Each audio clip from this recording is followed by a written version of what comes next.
companies, for NBFCs, for banks, and for customers on ground. Well, we have with us Mr. Arul Selvan, President and Chief Financial Officer at Cholamandalam Investment and Finance, joining in. Mr. Selvan, great to have you with us. Good morning, sir. So you tell us, we were all going in with the expectations of a simple policy, 25 bips rate cut, but we've got a bazooka. Now, what does this mean for a company like yourself, sir? Because you've already been speaking about growing 20 to 25% this year. So will you bump up that estimate?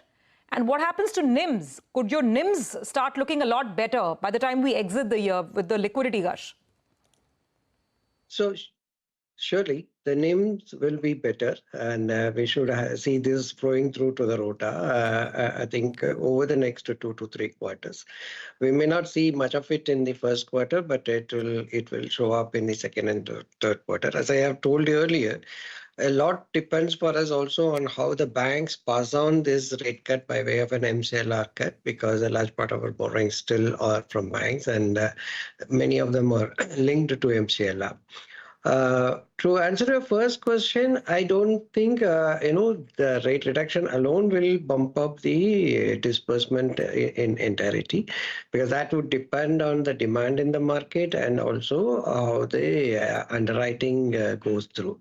So we will be cautious about scaling up in immediately just because there's a rate cut, and also for our floating rate book, which is our LAP, HL, etc., we may have to pass it down. So we may have a slight that may not really result in any large scale upswing in the disbursement. We will be cautious. We still hold on to the 20 to 25% range of AUM growth quarter over quarter. Yes. You know, how much, sir? How much of your book is fixed? How much is floating? And by the way, I think there was a flash. We'll just try and get it back as well. I think ICICI Bank has cut its deposit rates by 25 bips. And that's the other thing that's happening, that lenders are repricing their deposits also very quickly. Far more, agility on that front than what we are used to seeing in the past. But for you, how much of the book is fixed and floating? So in our the vehicle finance and SBPL book is fixed. The loan against property, HL, and the SME books are on floating. So almost around 60% would be 62% would be fixed, and the balance would be floating. Okay. Net, Mr. Selvan, after everything is said and done, and pass-through happens, etc., and you have to pass through, can you give us a broad sense of what will be the broad impact on net interest margins a couple of quarters down the line? I would safely say around 10 to 15 basis points we should certainly be able to improve, if not better. I am wanting to be cautious about giving any guidance because it comes back to me quoting. No, we will not. They keep asking why you are not. No.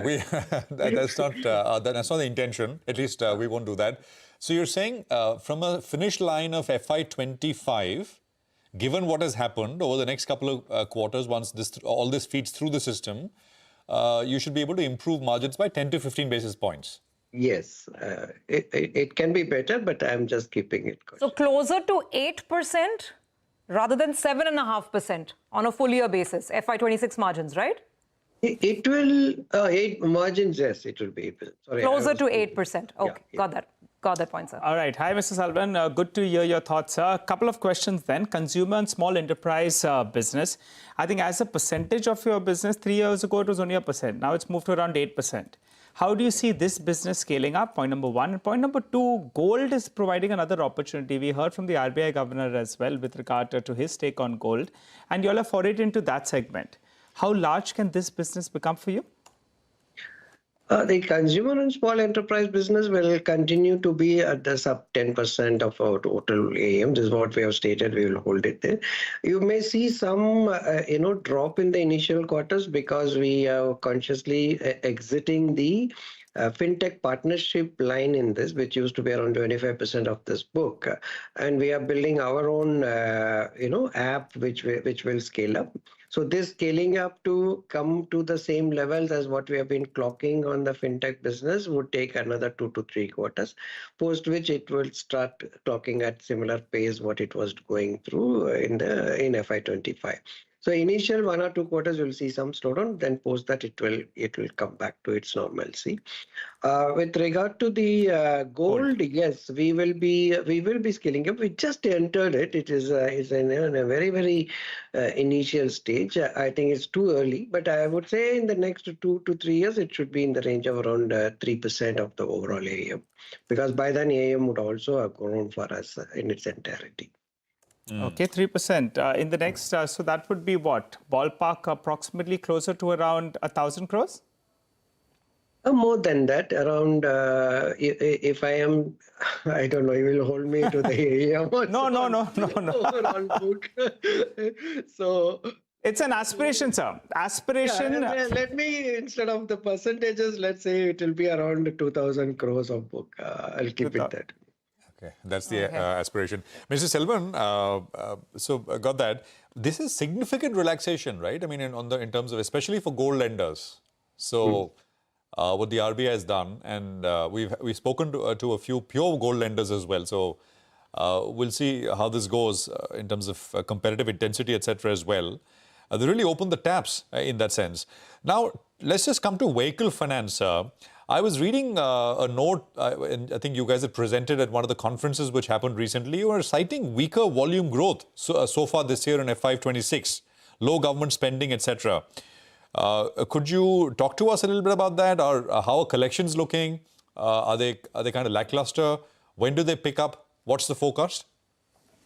The vehicle finance, especially for Chola, depends a lot on the rural growth. The monsoon, which in turn depends on monsoon. Monsoon had started early, but there seems to be a small bit of a lull, but we need to see the impact of it. The success of Kharif would be the key driver to make sure that our vehicle finance, growth will be at a better than what it was in FY25. That is on that cautious note we spoke about in the conference you're referring to. But I think we need to wait and watch. Right now, there are both sides of the monsoon. Monsoon initially has been so far has been at a slight deficit to its normal level. So we are being cautious. But otherwise, if that comes in its full form, what it was originally predicted, we should be clocking what we had spoken about. So, sir, if we go back to your guidance of 20 to 25% growth, within that, what is the kind of growth that you're expecting from the vehicle finance business? Because that's bread and butter. And how much will the other segments perhaps be able to contribute? See, the vehicle finance should be in the range of around 15 to 18%. This is what we have guided earlier also. We keep it at that same level. So, but we are just giving this word of caution that monsoon's success is what will be the key driver for vehicle finance growth. That's the only point. 18 to 20%, and non-vehicle, I think LAP and home loan will be approximately 30%, right? That's how you come to that number. Yeah, LAP will be around 30%. Home loan will be also in the 20 to 25%. The new businesses will start clocking a little bit more. Yeah. Okay, all right. Final question from my end before we let you go, sir. Last year, I think the credit cost was approximately 1.45%. You can correct me on that number. This year, will it be lower? If yes, how much lower? It should be lower. We are estimating, again, cautiously around 10 bips lower than what it was last full year, FY25 versus FY26.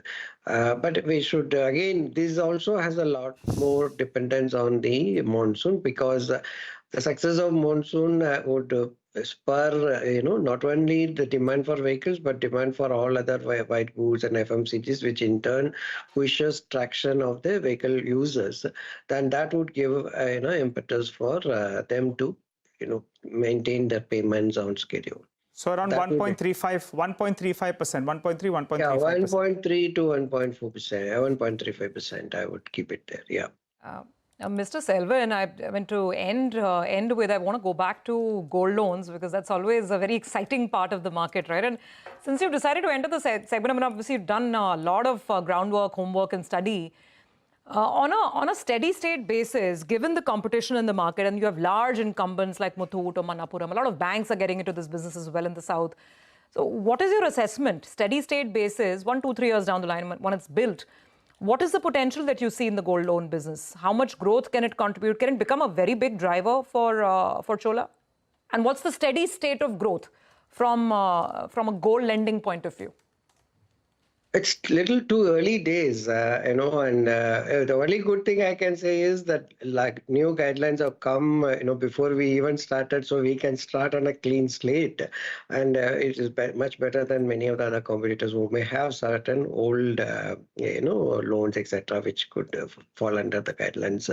But having said that, to answer your question, I would say that we should be able to clock at again the same levels of around 20-25% on a steady state basis. A CAGR over after 2 to 3 years. Initial years, it will look very high, but it will be on a very small base, so it is not really meaningful. Yeah, but 20-25% growth, steady state, once the base is built on gold loans. Got that. Thank you so much, sir. Thank you. Thanks very much for joining us, Mrs. Selvan. Appreciate it very much here.